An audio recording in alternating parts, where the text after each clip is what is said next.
अगली सुबह बहुत खास होने वाली थी। सब नॉर्मल ही था। प्राप्ति दूध का गिलास पकड़े जहान को पूरे घर में ढूंढ रही थी, पर वो कहीं नजर नहीं आ रहा था उसे। वो हर जगह देखकर थक गई, पर जहान कहीं नहीं था। सुबह सुबह कहाँ गया वो? अभी सोच ही रही थी कि उसका फोन बजने लगा। स्क्रीन पर नाम देखकर प्राप्ति हैरान और परेशान हो गई। स्क्रीन पर आभास का नाम लिखा था। प्राप्ति ने ना चाहते हुए भी फोन उठा लिया, जाने क्यों। प्राप्ति के कुछ भी बोलने से पहले उधर से आवाज आई, हे स्वीटहार्ट, कैसी हो? मिस नहीं किया मुझे? खैर, तुम्हारा तो पता नहीं, पर मैंने तुम्हें बहुत मिस किया। इतना कि तुम्हें देखने का मन हो रहा है अब। आओगी क्या मुझसे मिलने? हाँ, प्राप्ति थोड़ा गुस्से में बोली। ऐसी गलत फहमी मत पालो आवाज। मैं तुमसे मिलना नहीं चाहती, समझे तुम? अब फोन काटो। अरे अरे, परी, पूरी बात तो सुन लो मेरी। क्या पता तुम्हारा कोई फायदा ही हो मेरी बात सुनने में। क्या बोल रहे हो तुम? अच्छा, एक काम तो करो परी, मेरे बेटे से बात तो करवाओ मेरी एक बार। तुम्हारा बेटा नहीं है वो। तुम्हारा कोई रिश्ता नहीं है, ना उससे ना मुझसे। इतना समझ लो आभास। अब फोन मत करना मुझे। वो फोन काटने ही वाली थी कि आभास बोला एकदम से, अच्छा चलो, तुम मेरी बात उससे नहीं करवाओगी तो मैं ही तुम्हारी उससे बात करवा देता हूँ। जैसे ही प्राप्ति ने यह सुना तो एकदम से रुक गई। वो बोली, क्या मतलब है तुम्हारा? मतलब ये कि मैं तुमसे हमारे बेटे की बात करवा देता हूँ। क्या बकवास कर रहे हो आवाज? मुझे ऐसा बेहुदा मजाक बिल्कुल पसंद नहीं है, समझे तुम? वो गुस्से से बोली तो आवाज मुस्कुराकर बोला, क्या स्वीटहार्ट, तुम भी ना। माना मैं थोड़ा मजाकिया हूँ, पर इतना भी नहीं कि हर समय मजाक ही करता रहूं। और इस वक्त मैं बिल्कुल सीरियस हूँ, मेरी प्यारी परी। रुको, अभी तुम्हें यकीन हो जाएगा मेरी बात पर। कहते हुए उसने फोन को जहान के आगे कर दिया, स्पीकर पर रखकर। जहान बोला, हेलो मम्मा। ये सुनते ही प्राप्ति की आंखें फटी रह गईं। वो एकदम से हैरान हो गई और बेड से उठ खड़ी हुई।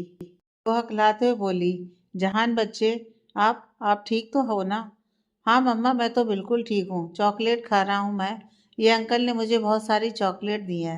मैं आपके लिए भी एक रख लूँगा, और एक पापा के लिए भी। इतने में प्राप्ति के कुछ कहने से पहले ही आभास ने फोन अपने कान पर लगा लिया और बोला, सुन लिया ना मेरी परी? देखा, मैं झूठ नहीं बोल रहा था। प्राप्ति की आंखों से आंसू बहने लगे। वो रोते हुए बोली, मेरे बेटे को क्यों पकड़ा है तुमने? क्या चाहते हो तुम? ओहो, कितनी भोली हो जान तुम। तुम्हें अभी तक ये नहीं पता कि मैं क्या चाहता हूँ?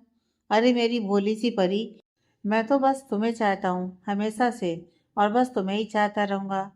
अभी क्या चाहते हो तुम, ये बताओ जल्दी। मेरे बच्चे को छोड़ने के बदले तुम्हें, तुम आ जाओ मेरे पास, मैं जान को छोड़ दूंगा। ये क्या बकवास कर रहे हो तुम? आज मेरी शादी है, जानते हो ना तुम? बिल्कुल जानता हूँ। तभी तो कह रहा हूँ कि मेरे पास आ जाओ, उस अरमान को छोड़कर। मैं तुम्हें उनके साथ नहीं देख सकता परी। इनफैक्ट मैं तुम्हें अपने अलावा किसी के साथ नहीं देख सकता। बस मेरे पास वापिस आ जाओ, मेरी पहली वाली परी बनकर। मैं कसम से किसी को कोई नुकसान नहीं पहुंचाऊंगा। आवाज, बचपना छोड़ दो प्लीज। जो हो रहा है उसी में सबकी भलाई है। पास्ट को भूल जाओ तुम भी।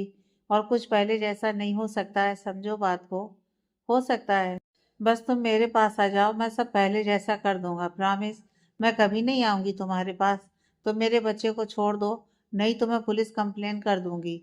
आभास, ठीक है जान, तुम्हारी मर्जी। मैंने तो तुम्हें बता दिया है अपना डिसीजन। अभी तो जान बहुत आराम से, बहुत प्यार से है, पर अगर तुमने आने से मना कर दिया तो मैं गारंटी नहीं दे सकता हूँ कि आगे वो आराम से रहेगा या नहीं। फैसला तुम्हारे हाथ में है जान। तुम तुम क्या करने की सोच रहे हो? देखो, जहान को कुछ नहीं होना चाहिए। तुम्हारे हाथ में है परी, नहीं तो कुछ भी हो सकता है। हो सकता है कि तुम फिर उसे कभी देख ही ना पाओ। शटअप आवाज, परी, अपना और मेरा टाइम वेस्ट मत करो ना ऐसे फोन पर बात करके। सीधा मेरे पास आकर बात करो, आमने सामने। ठीक है, मैं अभी आ रही हूँ, पर मेरे जान को कुछ नहीं होना चाहिए। तुम्हारी कसम, बाल भी वहाँ का नहीं होगा उसका। एड्रेस बताओ, उसने रोते हुए कहा। तो आवाज ने उसे एड्रेस मैसेज कर दिया, और प्राप्ति जल्दी से वहां से निकल गई। अलका ने पूछा कि इतनी जल्दी में कहाँ जा रही हो, तो उसने कुछ नहीं बताया, बस इतना कहा कि वो जल्दी आ जाएगी, और वहां से चली गई। उसने ऑटो किया और आवाज के बताए एड्रेस पर पहुंच गई। असल में ये आवाज का फार्म हाउस था। वो जल्दी से अंदर जाने लगी तो बाहर नेम प्लेट पर उसकी नजर रुक गई। वहां लिखा था आवास प्राप्ति फार्म हाउस। उसने जल्दी से उसे अनदेखा किया और अंदर चलने लगी। दरवाजा खुलते ही उसके ऊपर गुलाब के फूलों की बारिश होने लगी। नीचे भी फ्लोर पर फूल ही फूल बिखरे पड़े थे। प्राप्ति को यह सब समझ में नहीं आ रहा था। फिर थोड़ा आगे आई तो म्यूजिक चलने लगा।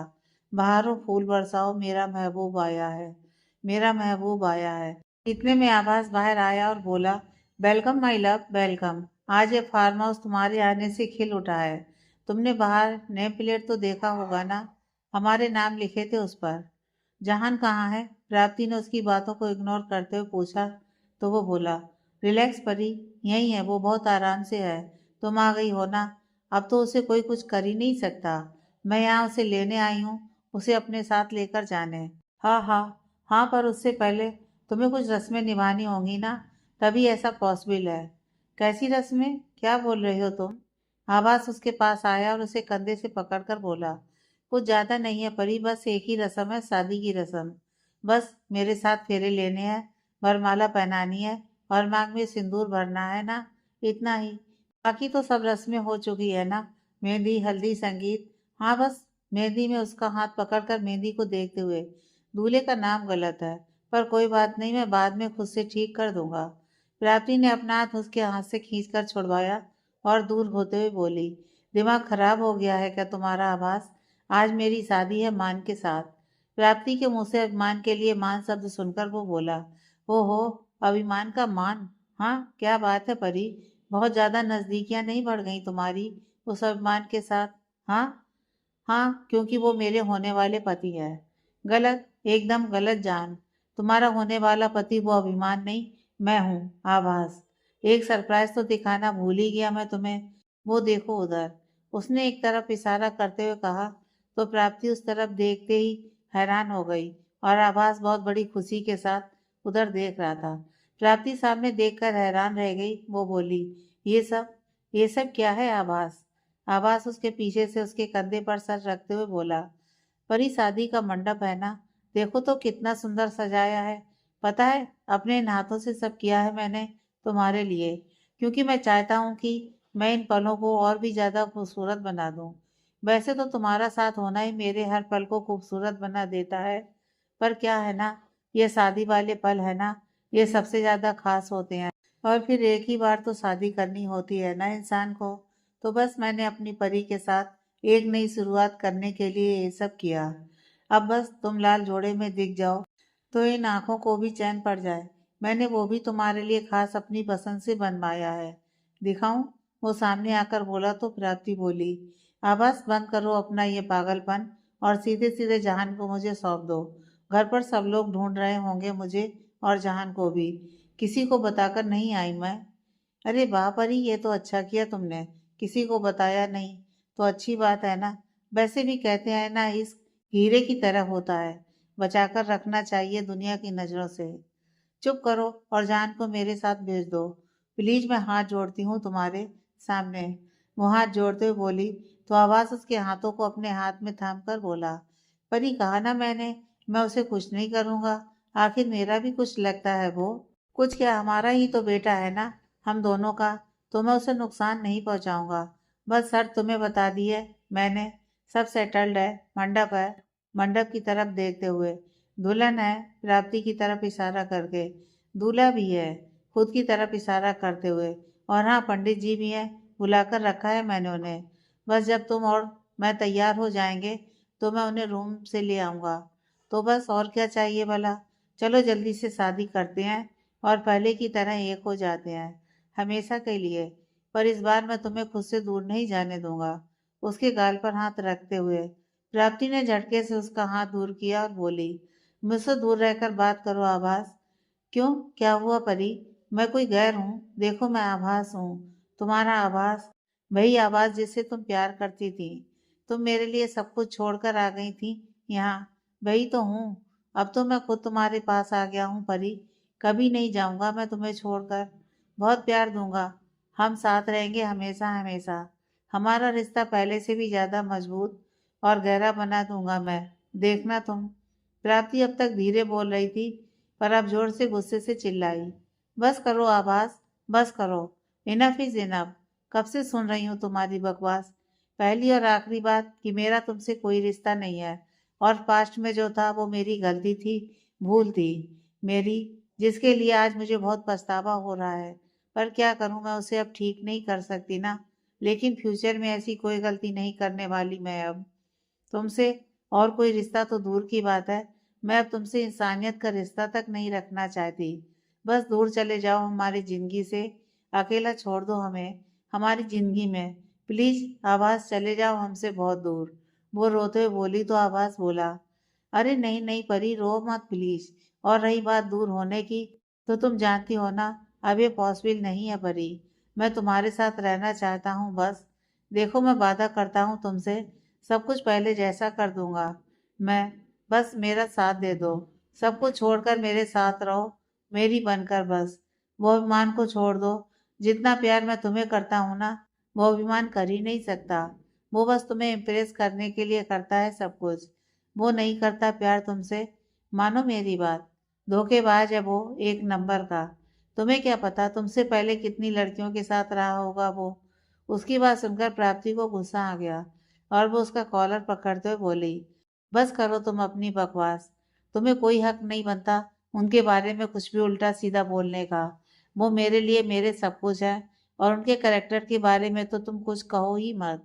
अपने आप पर ध्यान दो। तुमने जो किया वो तुम्हें शायद याद नहीं, पर मुझे याद है। उनका करेक्टर बिल्कुल प्योर है, उनकी इंटेंशन की तरह। और मेरे होने वाले पति के खिलाफ मैं एक शब्द भी नहीं सुन सकती। और सबसे ज़्यादा इम्पोर्टेंट बात सुनो, कि मैं उनसे प्यार करती हूँ, बहुत बहुत प्यार करती हूँ। जैसे भी है मेरे लिए वो मेरी पूरी दुनिया है अब। उनके साथ मैं तुम्हारी बराबरी तो सोच भी नहीं सकती हूँ। तुम उनके पसंद भी नहीं हो, और ना कभी हो सकते हो। अब अपना ये ड्रामा बंद करो और मुझे जाने दो जहान के साथ यहाँ से। आवाज अरमान का नाम सुनकर चिढ़ गया और बोला, नहीं परी नहीं, मेरे सामने उस अरमान का नाम मत लो। और ये तो बिल्कुल नहीं सुनना चाहता मैं कि तुम उससे प्यार करती हो। तुम्हारा प्यार सिर्फ मैं हूँ, और मैं ही रहूँगा। वो उसे बाहों में पकड़ते हुए बोला। उसकी आंखों में गुस्सा और फ्रस्ट्रेशन थी। वो आगे बोला, मुझसे बर्दाश्त नहीं होता तुम्हारे मुंह से उसका नाम तक, और तुम मेरे सामने कह रही हो कि तुम प्यार करती हो उससे। नहीं नहीं। वो उसे छोड़कर कुछ कदम पीछे मुड़ा और अपना मुंह ऊपर करके दोनों हाथों से अपने बालों को नोचते हुए बोला, ऐसा नहीं हो सकता। तुम मेरे अलावा किसी और से प्यार नहीं कर सकती, कभी भी नहीं। फिर उसकी तरफ मुड़कर वहीं खड़े हुए बोला, तुम मेरी हो और हमेशा मेरी ही रहोगी। मैं तुम्हें सबसे छीन लूंगा, सबसे। मैंने बहुत शांति से काम ले लिया, पर अब और सब्र नहीं कर सकता मैं। आज फुल एंड फाइनल हिसाब हो जाएगा। सबको पता चल जाएगा कि तुम मेरी हो। तुम, उसकी तरफ इशारा करते हुए, मेरी हो। अपनी तरफ इशारा करते हुए, बस मेरी। प्राप्ति को कुछ समझ में नहीं आ रहा था कि क्या करे। उसने सोचा अभिमान को फोन कर ले, पर उसे याद आया कि जल्दीबाजी में फोन तो वो घर ही छोड़कर आ गई है। अब किसी को कांटेक्ट करे भी तो कैसे। उधर प्राप्ति का फोन बज रहा था, काफी बार रिंग हुआ, पर उठाया नहीं किसी ने। अलका रूम के बाहर से गुजर रही थी तो फोन की आवाज सुनी उसने। वो रूम में जाते हुए बोली, प्राप्ति तुम्हारा फोन कब से बज रहा है, उठाओ तो। पर वो वहां नहीं थी। उसे याद आया कि वो बाहर गई थी किसी काम से, जा रही हूँ कहकर। तो उसने खुद ही फोन उठा लिया। फोन अभिमान का था। वो उठाकर बोली, हेलो। अभिमान अलका की आवाज सुनकर बोला, हेलो अलका जी, कैसी हैं आप। मैं ठीक हूँ दूल्हे राजा, आप बताइए। जी मैं भी ठीक हूँ। आपकी बहन कहाँ है, कब से कॉल कर रहा हूँ उठा ही नहीं रही है। अलका बोली, अरे वो तो कहीं बाहर गई थी काफी देर पहले, यह कहकर कि अभी आती हूँ। काफी जल्दी में थी, पर अभी तक आई नहीं है। फोन भी नहीं लेकर गई है।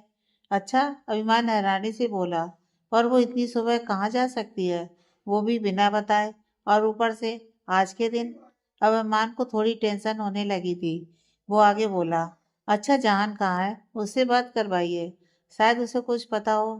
कुछ, अलका कुछ याद करते हुए बोली, अरे हाँ, मैंने तो सुबह से जहान को भी नहीं देखा। ये दोनों सुबह से ही गायब है कहीं। अलका भी परेशान होने लगी थी अब। और उधर अभिमान के हाथ पैर ठंडे होने शुरू हो गए थे। ये बात सुनते ही अभिमान एकदम जमसा गया था। अलका बोली, हेलो अभिमान, आप फोन पर हो ना। अभिमान होश में आया और बोला, हाँ मैं हूँ, पर ये दोनों सुबह सुबह कहाँ चले गए। आप लोगों को पता तो होना चाहिए ना, आखिर आपके साथ ही रहते हैं दोनों। आप सबके सामने कहीं चले गए हैं और किसी को खबर तक नहीं। ऐसा कैसे हो सकता है? अब वो थोड़ा गुस्से में बोला और उसे उसी वक्त रियलाइज हुआ, तो वो बोला, सॉरी, वो मेरा टोन थोड़ा चेंज हो गया उसके लिए, पर मैं टेंस हो गया था ये सुनकर, इसीलिए। आप बुरा मत मानिए प्लीज। नहीं नहीं, कोई बात नहीं, मैं समझती हूँ अभिमान जी। अब तो मुझे भी टेंशन होने लगी है दोनों की। पता नहीं कहाँ होंगे। अभिमान बोला, आप चिंता मत कीजिए, मैं पता लगाता हूँ अभी थोड़ी देर तक। वो दोनों जहाँ भी होंगे मैं वहीं से लेकर आऊँगा उन्हें, हर हाल में। उसने जल्दी से फ़ोन काटा और सुमित को कॉल लगाया। उसने उठाया तो वो बोला, सुमित मेरी बात सुनो, अभी के अभी आवाज़ का नंबर ट्रेस करो और मुझे बताओ डिटेल में, राइट नाउ। जी सर, पता करता हूँ। पर हुआ क्या है? कोई टेंशन वाली बात है क्या? मैं बाद में बताता हूँ सब। अभी बस जो कहा है वो करो। जी जी, बस 5 मिनट दीजिए मुझे सर। कहते उसने फ़ोन काटा और फ़ोन को बेड पर फेंका और बोला, अगर तो इस सब में तुम्हारा जरा सा भी हाथ हुआ ना आभास, तो कसम से छोड़ूंगा नहीं इस बार तुम्हें। अगर मेरी जानम और जान को कुछ भी हुआ तो तुम सोच भी नहीं सकते कि ऐसा हाल कर दूंगा मैं तुम्हारा। वो गुस्से में बोल रहा था ये सब, तभी उसका फोन बजा। सुमित का कॉल था, उसने उठाया और बोला, हाँ पता चला कुछ? जी सर, मैंने भेज दिया डिटेल्स आपके व्हाट्सएप पर, चेक कर लीजिए आप। हाँ देखता हूँ। वैसे क्या हुआ है सर, बताएंगे अभी या नहीं? नहीं, बाद में। पहले मैं जाकर श्योर हो जाऊं फिर मैं बताऊंगा। ठीक है सर, जैसा आपको ठीक लगे। उसने फोन काटा और चेक करने लगा। उसकी लोकेशन देखकर वो हैरानी से आंखें छोटी करते हुए बोला, ये यहाँ पर क्या कर रहा होगा? कहीं मेरा शक सही तो नहीं है? खैर, वो तो वहां जाकर ही पता चलेगा। वो जल्दी से वहां से निकलने लगा। बिना किसी को बताए वो कार लेकर वहां से निकल पड़ा। उसके जाते ही नीला की कार घर के सामने आकर रुकी। नीला ने अम्मान की गाड़ी को जाते हुए देख लिया।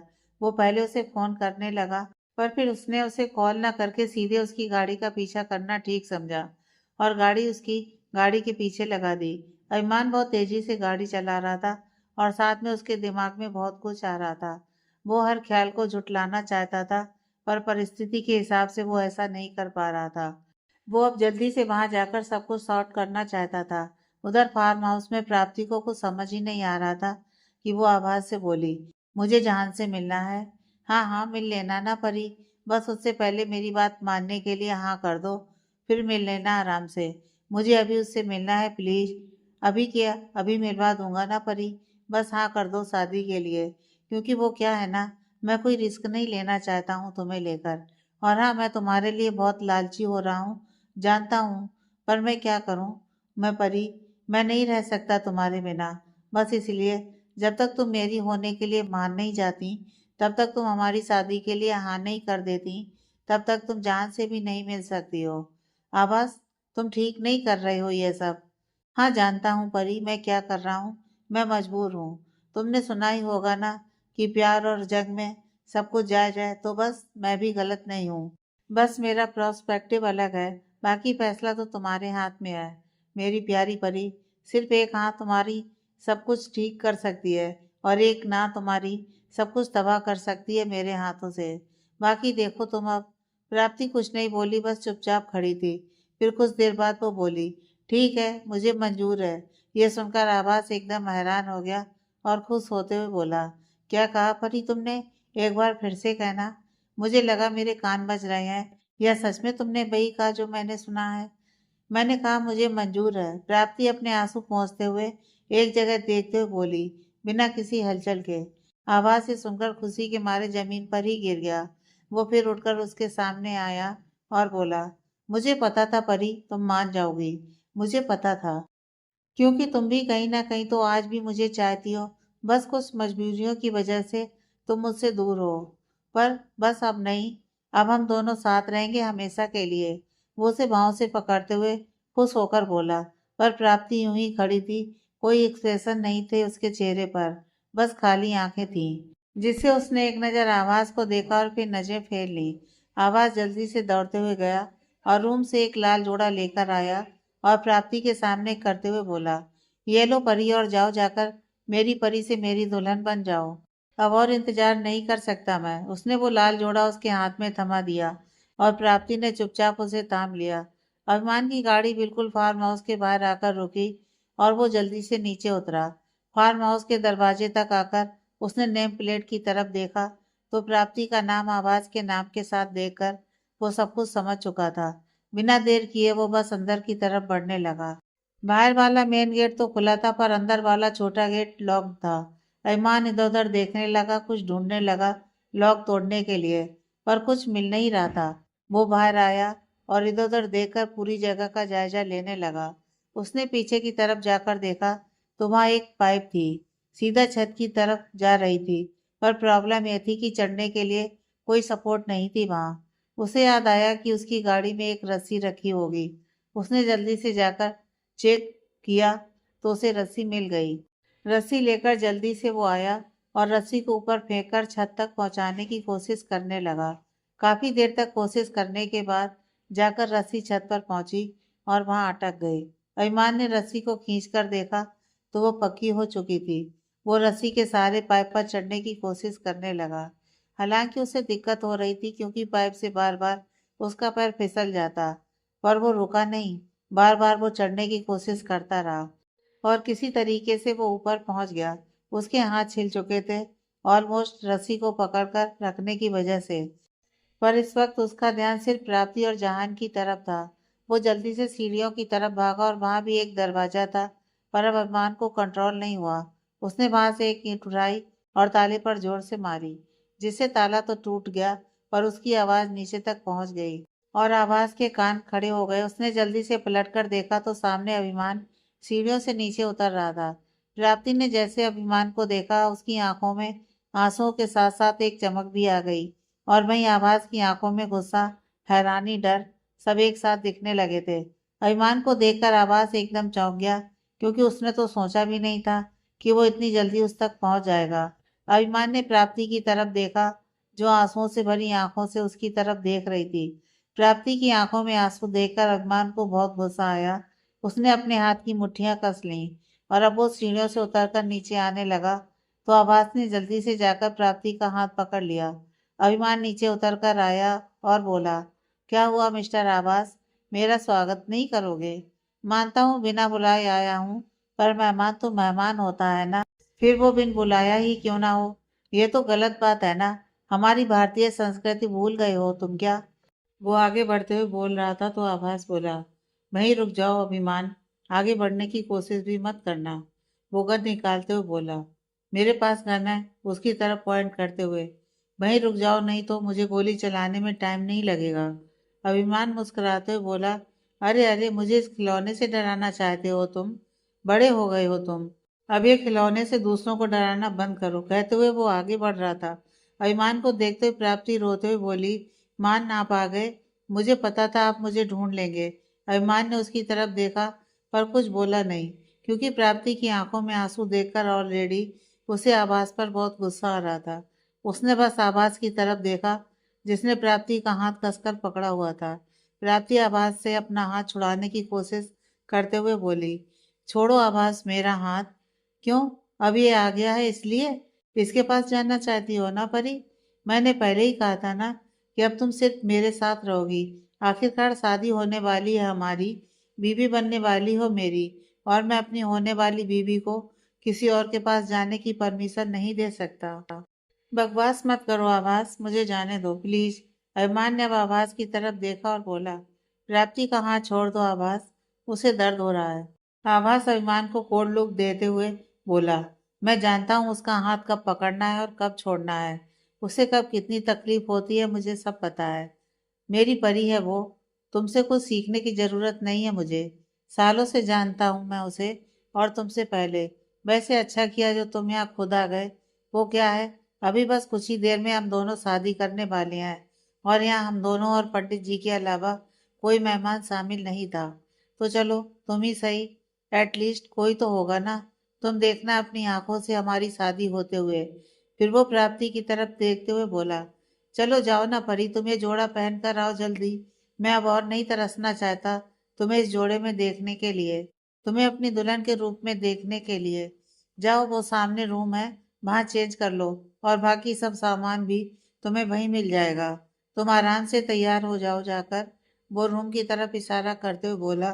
तो प्राप्ति ने अभिमान की तरफ देखा। अभिमान ने गरजती हुई आवाज में बोला, प्राप्ति कहीं नहीं जाएगी, वो सिर्फ मेरे साथ घर वापस जाएगी। उसकी आवाज सुनकर आभास हंसने लगा और बोला, अरे अरे, ऐसे कैसे भला? शादी मुझसे होने वाली है उसकी, और जाएगी वो तुम्हारे साथ? बिल्कुल भी नहीं। तुम यहाँ से जाओगे हमारी शादी देखने के बाद, मुंह मीठा मैं करवा दूंगा। अगर तुम शराफत से जाना चाहोगे तो, वरना दूसरे तरीके से भेजना पड़ेगा। ओवर कॉन्फिडेंस में मत रहो आभास, कब क्या हो जाए किसे पता। इतना बोलते ही अम्मान ने पेपर स्प्रे आवाज की आंखों में डाल दिया, जिससे उसके हाथ से प्राप्ति का हाथ छूट गया और प्राप्ति भागकर अम्मान के पास चली गई और अम्मान ने उसे गले से लगा लिया। प्राप्ति रोने लगी बहुत जोर से और अम्मान ने भी उसे कसकर अपने सीने से लगा लिया था। उसकी आंखों में भी नमी आ गई थी। आवाज अपनी आंखें मल रहा था। उसकी आंखों में जलन हो रही थी। अभिमान ने प्राप्ति से कहा, चलो हम जल्दी से यहाँ से चलते हैं प्राप्ति। प्राप्ति बोली, नहीं जा सकते ऐसे हम। पर क्यों, क्या हुआ? क्योंकि जहान इसके पास है, पता नहीं इसने कहाँ रखा है उसे। इतना कहकर वो फिर से रोने लगी। आवाज ने अब अपनी थोड़ी थोड़ी आंखें खोल ली थी। वो बोला, इतना कच्चा खिलाड़ी नहीं हूं मैं अभिमान खंडेलवाल, जितना तुम सोच रहे हो। तुम्हें क्या लगा कि प्राप्ति को ऐसे ही यहाँ से लेकर चले जाओगे? इतना आसान लगता है तुम्हें? मेरा बैकअप प्लान नहीं देखना चाहोगे तुम? अभिमान और प्राप्ति हैरानी से उसकी तरफ देखने लगे। तो वो हंसते हुए बोला, क्या हो गया, इतना हैरान क्यों हो गए? रुको अभी दिखाता हूँ, उधर देखो जरा। उसने एक तरफ इशारा करते हुए कहा। तो अभिमान और प्राप्ति ने उस तरफ देखा और दोनों के पैरों तले जमीन खिसक गई जैसे। प्राप्ति तो बस जमी गई थी सामने का नजारा देखकर। सामने जान को एक रस्सी से हवा में लटका रखा था और उनके ठीक नीचे एक बड़ा सा टब था, जिसमें कोई लिक्विड सा था जो कि उबल रहा था जैसे। और जहान चिल्ला रहा था, मम्मा, मम्मा मुझे बचाओ मम्मा। यह नजारा देखकर प्राप्ति की चीख निकल गई। वो जोर से रोते हुए चिल्लाई, जानू। वो उस तरफ भागने लगी, लेकिन अभिमान ने उसे पकड़कर रोक लिया। हालांकि उसका खुद का हाल बहुत बुरा हो रहा था देखकर वो सब। जहान ने जैसे ही प्राप्ति की आवाज सुनी और उसकी तरफ देखा तो वो भी चिल्लाया, मम्मा, आप आ गई मम्मा। प्लीज मुझे यहाँ से नीचे उतारो ना, मुझे बहुत डर लग रहा है मम्मा, मैं गिर जाऊंगा। अभिमान ने जाकर आवाज का कॉलर पकड़ लिया, आकर जोर से चिल्लाकर बोला, अभी के अभी मेरे बेटे को नीचे उतारो कमीने इंसान, नहीं तो तुम्हारी जान ले लूंगा मैं इसी वक्त। उतारते हैं अभिमान जी, अभी उतारते हैं मेरे और प्राप्ति के बेटे को नीचे। बस एक बार प्राप्ति ये लाल जोड़ा पहनकर आ जाए और शादी की रस्म संपन्न हो जाए। इतनी जल्दी भी क्या है? घटिया इंसान, मैं तेरा मुंह तोड़ दूंगा, कहते हुए अभिमान ने उसे मारना शुरू कर दिया। उसने उसके पेट में घूंसे मारे, उसके चेहरे पर भी चांटे लगाए बहुत। आवाज ने इशारा किया उस तरफ जहां जहान था। तभी वो रस्सी जिससे जहान बंधा हुआ था नीचे सरकने लगी। ये देखकर प्राप्ति चिल्लाई, जहान। उसने अभिमान को आवाज लगाई, मान देखिए ना वो रस्सी नीचे आ रही है, मेरे बेटे को नीचे उतारिए प्लीज। उसकी आवाज सुनकर अभिमान ने अपने हाथ रोक लिए। तो आभास बोला, क्या हुआ अभिमान खंडेलवाल, हाथ क्यों रोक लिए? मारो ना मुझे। जैसे जैसे यहाँ तुम्हारे हाथ मुझ पर चलेंगे, वैसे वैसे उधर वो रस्सी नीचे आती रहेगी। आवाज के चेहरे पर भी काफी चोट लग चुकी थी। अभिमान ने उसे काफी अग्रेसन से मारा था। आवाज आगे बोला, इस रस्सी को रोकने का इस वक्त सिर्फ एक ही रास्ता है, और वो है प्राप्ति का मुझसे अभी इसी वक्त शादी करना। अगर वो नहीं हो सकता तो फिर ये रस्सी यूं ही लटकती रहेगी। कब तक, वो नहीं पता, बाकी फैसला प्राप्ति के हाथ में है। अभिमान बोला, ऐसा कुछ नहीं होने वाला आवाज, बेहतर होगा कि तुम जान को छोड़ दो। तुम्हें मुझसे दिक्कत है ना? मुझे जो सजा देना चाहो दे सकते हो। तुम्हें मुझसे बदला लेना है ना, तो शौक से ले लो, पर प्राप्ति ऐसा कुछ नहीं करेगी। तभी प्राप्ति बीच में बोल पड़ी, मुझे मंजूर है, मैं करूंगी तुमसे शादी। अभिमान एकदम सन्न रह गया प्राप्ति के मुंह से यह सुनकर, और आवाज खिल गया ये बात सुनकर। अभिमान प्राप्ति को बाहों से पकड़कर बोला, प्राप्ति, ये क्या बोल रही हो तुम इससे शादी नहीं कर सकती। भूल गई तुम ये कौन है? नहीं, मैं तुम्हें ये नहीं करने दूंगा कभी भी। तुम इससे शादी नहीं कर सकती प्राप्ति, मैं जहान को बचाऊंगा। तुम मुझ पर भरोसा रखो, पर खुद के साथ ये नाइंसाफी मत करो जानम प्लीज।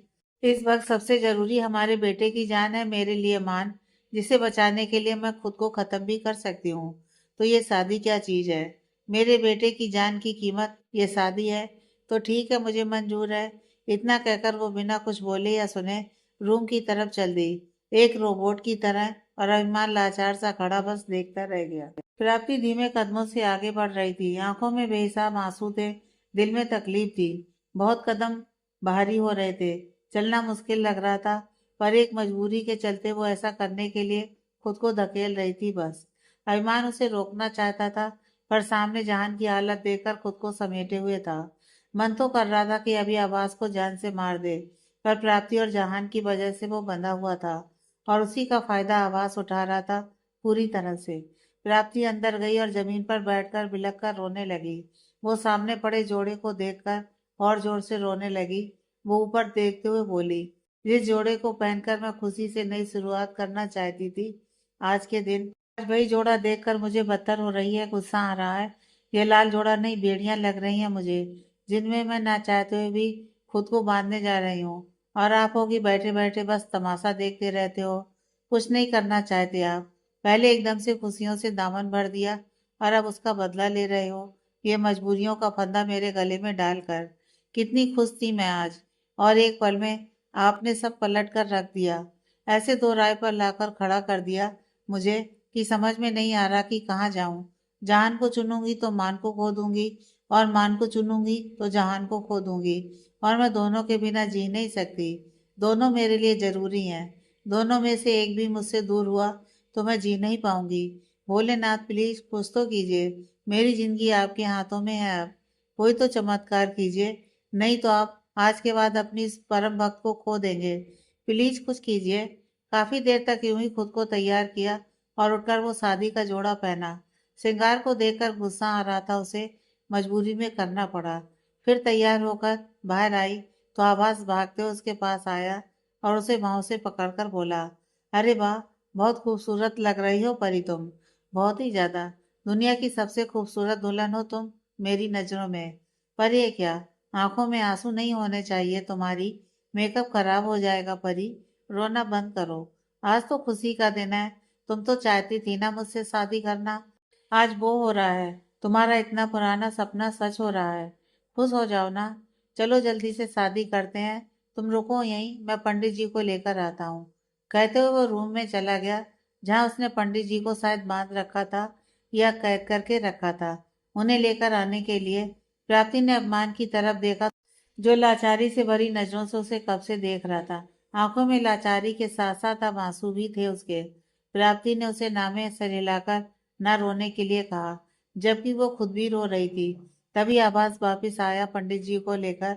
वो बोला, चलिए पंडित जी, जल्दी से आप मंत्र पढ़िए और सारी रस्में पूरी कीजिए, ताकि हम बस जल्दी से पति पत्नी हो जाएं और हमारा साथ जिंदगी भर का हो जाए। कहते हुए वो प्राप्ति का हाथ पकड़कर उसे मंडप तक ले जाने लगा। प्राप्ति जाते हुए अभिमान को देखे जा रही थी, जो बस खड़ा था बिना किसी एक्सप्रेशन के। आवाज ने उसे वहां बिठाया और बोला, चलिए पंडित जी, जल्दी से शुरू कीजिए आप। पंडित जी ने कहा, फेरों से पहले वरमाला की रस्म होती है यजमान। हाँ तो वो कर लेते हैं, उसमें क्या है, आप बस बोलो क्या करना है, सब अरेंजमेंट करके रखा है मैंने। आप दोनों खड़े हो जाइए। पंडित जी ने कहा तो आवाज झट से खड़ा हो गया और हाथ पकड़कर उसने प्राप्ति को उठाया। अभिमान ये सब देख नहीं पा रहा था, वो अपनी प्राप्ति को यूं किसी और के साथ, स्पेशली आवाज के साथ बर्दाश्त नहीं कर पा रहा था, तो उसने मुंह फेर कर दूसरी तरफ कर लिया। आवाज ने देखा उसे तो वो बोला, क्या हुआ अभिमान, हिम्मत नहीं है सच का सामना करने की? मैंने तो पहले ही कहा था मुझसे उलझने की कोशिश मत करो, मुंह की खाओगे। क्योंकि आवाज जो एक बार सोच लेता है ना, फिर वो कोई होने से नहीं रोक सकता है। अब देखो, आज तुम्हारी आंखों के सामने मैं परी को अपना बनाने जा रहा हूँ। बहुत अड़ी से कहा था ना तुमने कि मुझसे दूर कर दोगे उसे, लो अब करके दिखाओ। इतना कहकर वो जोर से हंसने लगा। अभिमान ने कोई जवाब नहीं दिया, गुस्से से उसने अपनी मुट्ठियां बींच ली। पहली बार वो खुद को इतना बेबस महसूस कर रहा था। तभी पंडित जी ने कहा, यजमान, पहले दुल्हन दूल्हे को वरमाला पहनाएगी। प्राप्ति के हाथ कांप रहे थे ये सुनकर। आवाज ने उसे वरमाला थमाई और बोला, चलो परी, जल्दी से पहनाओ मुझे ये वरमाला और बना लो मुझे अपना गुलाम। प्राप्ति हिम्मत नहीं जुटा पा रही थी। आवाज ने फिर से कहा, पर वो नहीं कर पा रही थी।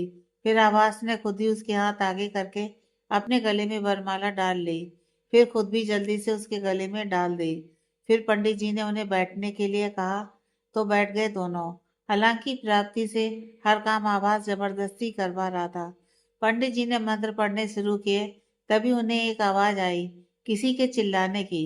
सबने उस तरफ देखा तो जान जिस रस्सी से लटका था, उसे जिस आदमी ने पकड़ा था, उसे किसी ने गले से पकड़ा था। गला घोट रहा था उसका और रस्सी छूट रही थी उसके हाथ से। जहान चिल्लाया, मम्मा। तभी रस्सी छूटने लगी तो अभिमान भागा जल्दी से। उसने सीढ़ियों से भागते हुए जाकर रस्सी को थाम लिया और खींचने लगा ऊपर। जिसने उस आदमी को पकड़ा था वो कोई और नहीं बल्कि नीला था। वो अभिमान से बोला, अभिमान जल्दी से जहान को खींचो ऊपर। वो आदमी बेहोश होकर गिर गया। नीला भी वहां आया और रस्सी खींचने लगा। उन्होंने जान को ऊपर खींच लिया। ये सब जल्दी में हुआ कि आवाज को समझ नहीं आया कुछ। जब उसने देखा कि उन्होंने जहान को बचा लिया है तो वो चिल्लाया, पकड़ो इन दोनों को, छोड़ना मत। उसकी आवाज से 4-5 जने इधर उधर से आ गए और निलय और अभिमान पर हमला करने लगे। प्राप्ति यह देखकर डर गई, लेकिन अभिमान और निलय इतने फुर्तीले थे कि उन्होंने जल्दी से जहान को एक साइड रूम के अंदर किया और बाहर सबको हैंडल करने लगे। वो दोनों उन गुंडों को दिन में तारे दिखाने लगे।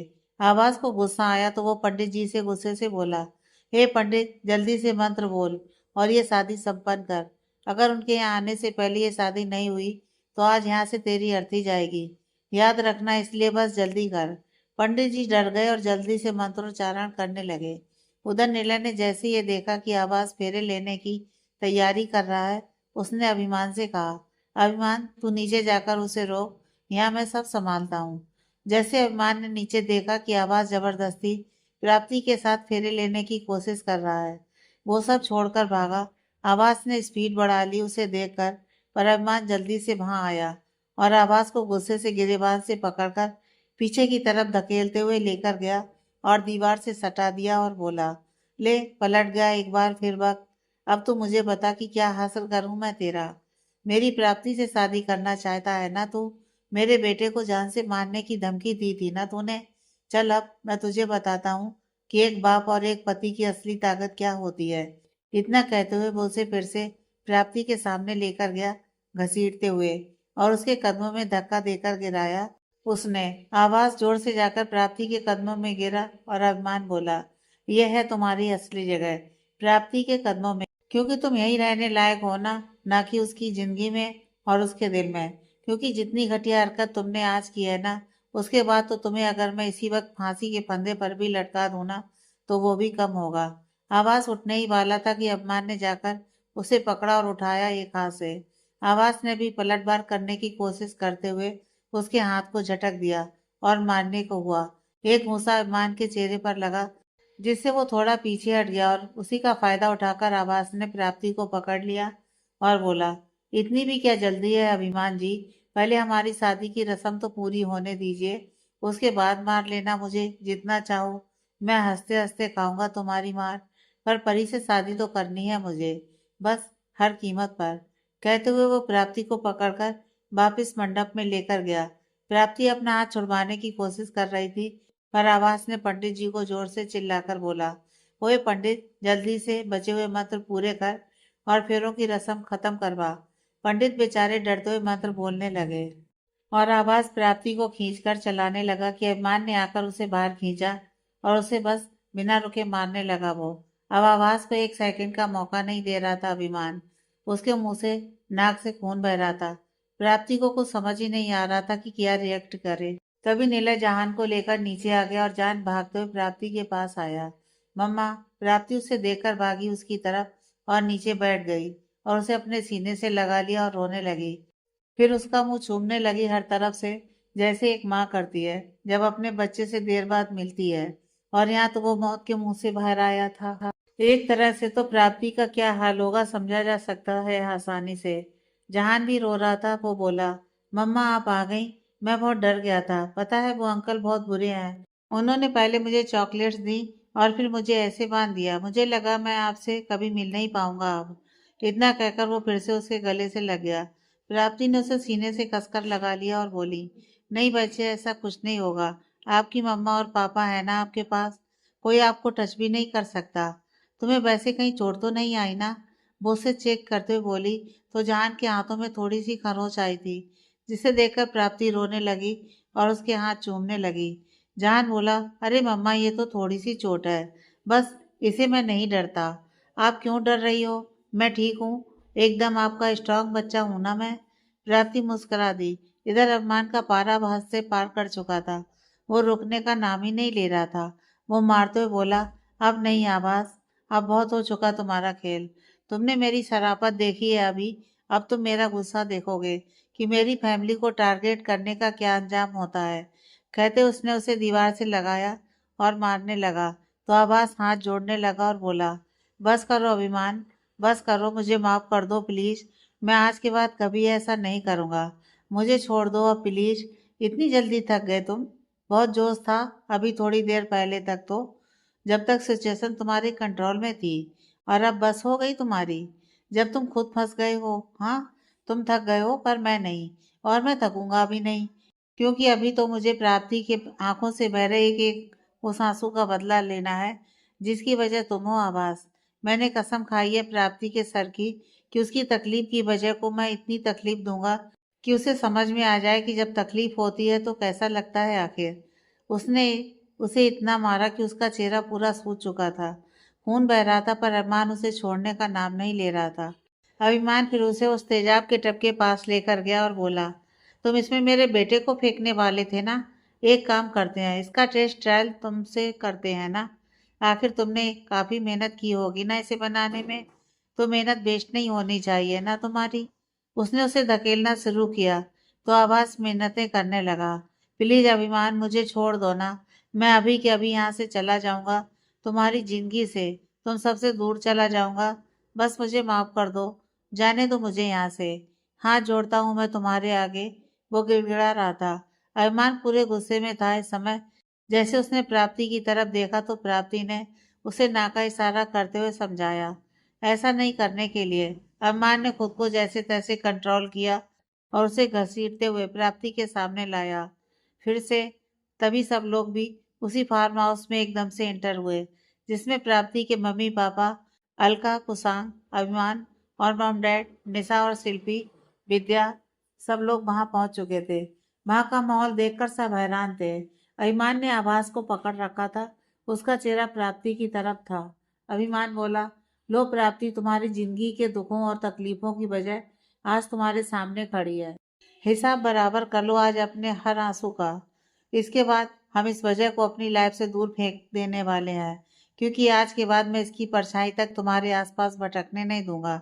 इसलिए आज आखिरी मौका है, इसे एहसास दिला दो कि इसने क्या किया है आखिर।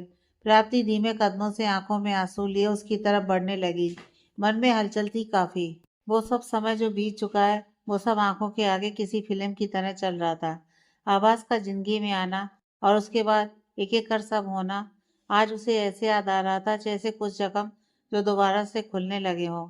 पछतावा, दर्द, तकलीफ, आंसू, इंतजार, सबका हिसाब आज मांग रही थी वो अपने भगवान से। वो आवाज के सामने पहुंची तो आवाज ने नजरें झुका ली। प्राप्ति अपने आंसू पोंछते हुए बोली, नजर झुका लेने से तुम्हारे पाप कम नहीं होने वाले। आभास ने उसकी तरफ देखा और बोला, मुझे माफ कर दो परी। उसके इतना कहते ही प्राप्ति ने जोरदार थप्पड़ उसके गाल पर मारा। बोली, खबरदार जो अपनी इस घटिया जुबान से मुझे परी कहकर बुलाया। तुम्हारे लिए तो मैं अब प्राप्ति भी नहीं हूँ, क्योंकि तुम्हारे साथ कोई रिश्ता नहीं है मेरा। मेरा बस चले तो मैं तुमसे नफरत का रिश्ता भी ना रखूं, लेकिन नफरत तो मुझे तुमसे करनी पड़ेगी, क्योंकि जितने मैं तुमसे नफरत करूंगी उतना मुझे अपनी गलती का एहसास होता रहेगा कि मैंने अपनी जिंदगी में तुम्हें आने देकर कितनी बड़ी भूल की थी, ताकि मुझे भी अपनी उस गलती की सजा मिलती रहे। अब ऐसा क्यों कर रही हो प्राप्ति तुम? मैं तो आभास हूँ, जहान का पिता। इतना कहते ही और ज्यादा जोर से एक और थप्पड़ आकर उसके गाल पर पड़ा। प्राप्ति की आंखों में अब गुस्सा देखकर आभास डर गया। वो बोली, हिम्मत भी कैसे हुई जहान से रिश्ता जोड़ने की कोशिश करने की तुम्हारी? जहान तुम्हारा कुछ नहीं लगता वो, अभिमान की तरफ इशारा करते हुए। मान का बेटा है ये है उसके पापा। इन्होंने हर वो फर्ज निभाया है जो एक पिता का होता है। कभी उसे एहसास नहीं होने दिया कि वो इतनी देर तक एक पिता के साय के बिना रहा है। कुछ ही देर में इन्होंने उसकी जिंदगी के सारे सपने पूरे कर दिए। इसलिए पिता कहलाने का हक उनका है, सिर्फ उनका। हमारी तकलीफ में बेचैन वो हो जाते हैं। दर्द हमें होता है, आंखों से आंसू उनके बहते हैं। पता है, कभी कभी मैं ये सोचती हूँ कि अच्छा ही हुआ कि तुमने हमें इतनी तकलीफ दी, वो घाव दिए जिनकी बदौलत हमारी जिंदगी में मान आए। इतना कहते हुए वो फिर से रोने लगी। वो आगे बोली, क्योंकि अगर ये सब नहीं होता तो हमें मान का प्यार कैसे मिलता? कैसे पता चलता मुझे कि प्यार कितना खूबसूरत होता है? मेरे लिए प्यार का मतलब दर्द लिख दिया था तुमने, पर इन्होंने मुझे बताया कि प्यार का मतलब सुकून होता है। वो कहते हुए अभिमान की तरफ बहुत प्यार से देख रही थी और अभिमान भी उसी की तरफ देख रहा था। प्राप्ति आगे बोली, मेरा बस चले तो मैं तुम्हें जान से मार दूं, लेकिन क्या करूं? मैं तुम्हारी तरह नहीं हूं ना। मुझमें अभी भी इंसानियत बची है थोड़ी तो। इसलिए इसका ये मतलब बिल्कुल नहीं है कि मैं तुम्हें माफ कर दूंगी। तुम्हारी सजा तो तुम्हें मिलेगी, और वो भी ऐसी कि तुम याद रखोगे जब तक जिंदा रहोगे। आभास बोला, प्राप्ति प्लीज मुझे माफ कर दो, मुझे जाने दो। मैं आज ही नहीं, अभी इसी शहर क्या, इस देश से बहुत दूर चला जाऊंगा और कभी वापस नहीं आऊंगा। मेरी सारी गलतियों को नजरअंदाज कर दो प्लीज। प्राप्ति उसका कॉलर पकड़ते हुए बोली, नजरअंदाज कर दूं? क्या क्या नजरअंदाज करूं? बताओ। तुम्हारा मेरे बच्चे को जान से मारने की कोशिश करना, हाँ? या फिर मान को धमकी देना कि तुम उन्हें जान से मार डालोगे? या मेरी जिंदगी कुछ साल पहले इस हद तक नर्क बना देना कि मुझे मेरे माँ बाप तक को छोड़कर बिना किसी सहारे के अपने ही घर से बेघर होकर यहाँ इस अनजान शहर में भटकना पड़ा? बताओ, क्या क्या नजरअंदाज करूं? किस बात के लिए माफ करूं तुम्हें? एक गलती होती तो मैं माफ भी कर देती।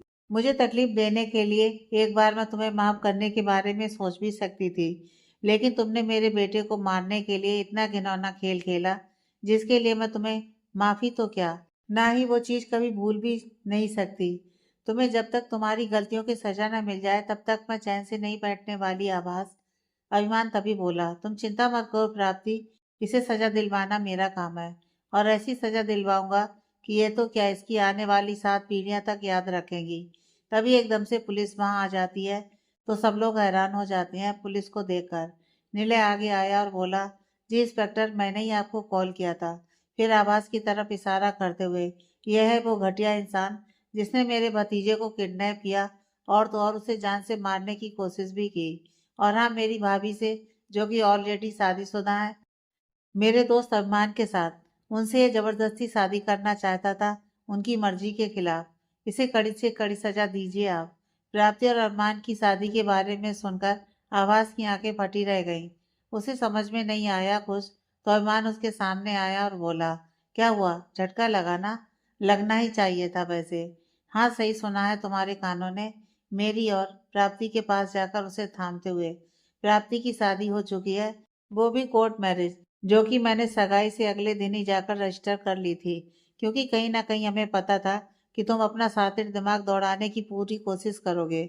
और आज अगर तुम प्राप्ति के साथ जबरदस्ती फेरे ले भी लेते तो मान्य नहीं होता, क्योंकि प्राप्ति की शादी मेरे साथ हुई है, वो भी कानूनन, तो सब बेकार ही जाता। पर फिर भी मैंने तुम्हें ऐसा करने से रोका, क्योंकि मैं ऐसा नहीं होने देना चाहता था। तुम्हें अपनी प्राप्ति के करीब देखकर मेरा खून खौलता है। खैर, आज के बाद तुम्हें बर्दाश्त नहीं करना पड़ेगा हमें।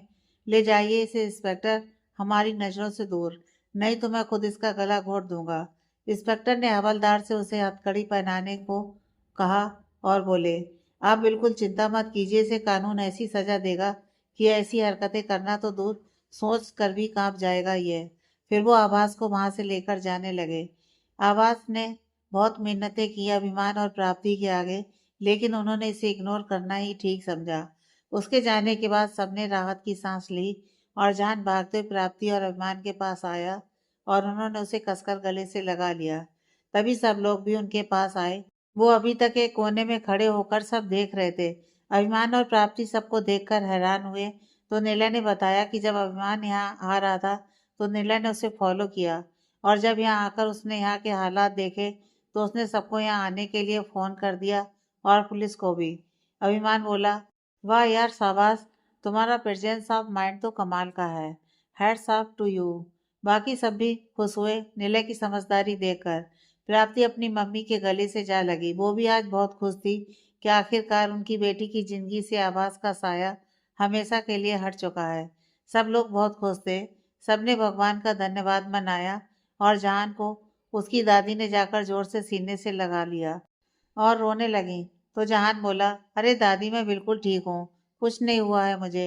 मेरे पास मेरे हीरो जैसे पापा और चाचू हैं ना, उन्होंने मुझे उस गंदे अंकल से ऐसे बचाया जैसे फिल्मों में बचाते हैं, एकदम एक्शन मोड में। वो एक्शन करके दिखाने लगा। सब लोग हंस दिए। दादी बोली, भगवान का लाख लाख धन्यवाद है बच्चे कि तुम ठीक हो। अगर तुझे कुछ हो जाता तो तेरी ये दादी भी मर जाती।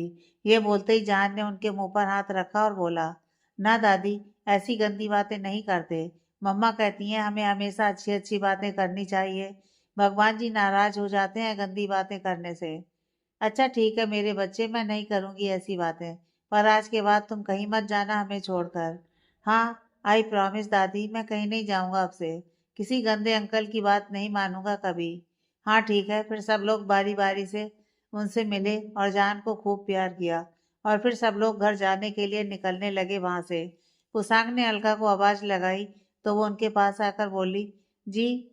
कुसांग ने बाकी सबको भी रोक लिया और अलका के पास आकर बोला, वैसे यह बात मुझे यहाँ नहीं करनी चाहिए, जानता हूँ, पर यहाँ एक कहानी की हैप्पी एंडिंग हुई है तो मुझे लगता है कि यह जगह काफी शुभ है किसी चीज की शुरुआत करने के लिए। इसीलिए मैं कुछ कहना चाहता हूँ आपसे, यहीं इसी जगह पर। हाँ कहिए ना, क्या बात करनी है आपको? कुसांग बोला, मैं आपके साथ अपनी जिंदगी की नई शुरुआत करना चाहता हूँ। आपसे शादी करना चाहता हूँ मैं। यह सुनकर प्राप्ति और अभिमान के साथ साथ बाकी सबके चेहरे भी खिल गए। वो आगे बोला, आपकी सादगी मुझे आपकी तरफ खींचती रहती है। मुझे आपको देखकर ऐसा लगता है जैसे आपके साथ पूरी जिंदगी बहुत एफर्टलेसली बीत जाएगी। आपका भोलापन और शांत स्वभाव मुझे कब भाग गया पता ही नहीं चला मुझे। इसलिए आपको अपनी जीवन संगनी बनाना चाहता हूँ मैं, अगर आप परमिशन दें तो। सब अलका के जवाब का वेट कर रहे थे और प्राप्ति ने उसे इशारे से हाँ करने के लिए कहा। अलका नर्वस फील कर रही थी तो कुसांग ने कहा, आप अगर चाहें तो अपना टाइम ले सकती हैं सोचने के लिए, मुझे कोई जल्दी नहीं है। अलका धीरे से बोली, मैं तैयार हूँ। ये सुनते ही कुसांग की मुस्कुराहट सौगत जितनी फैल गई और सब लोग भी बहुत खुश हुए उसका जवाब सुनकर। सब तालियां मारने लगे और प्राप्ति ने तो अलका को जाकर जोर से हक कर लिया और दोनों को कांग्रेचुलेट किया। सबने दोनों को आशीर्वाद दिया और फिर वहां से निकलने लगे तो किसी की आवाज आई उन सबको। सबने एक तरफ देखा, जहां से आवाज आ रही थी तो वहां दो लोग बहस कर रहे थे। वो दो लोग थे विद्या और निलय थे। बहस नहीं, एक्चुअली ये कहना चाहिए कि विद्या जैसे निलय को डांट रही थी और निलय सिर झुकाए बस सुन रहा था, क्योंकि वो कुछ बोलने की कोशिश करता तो वो उसे चुप करवा दे रही थी। सबने एक दूसरे की तरफ देखा और अपने शोल्डर्स उठाकर ऐसे मुंह बनाया जैसे कोई इंटरेस्ट नहीं उनकी बहस में। वो सब लोग हंसते हुए वहां से बाहर की तरफ जाने लगे। Next part.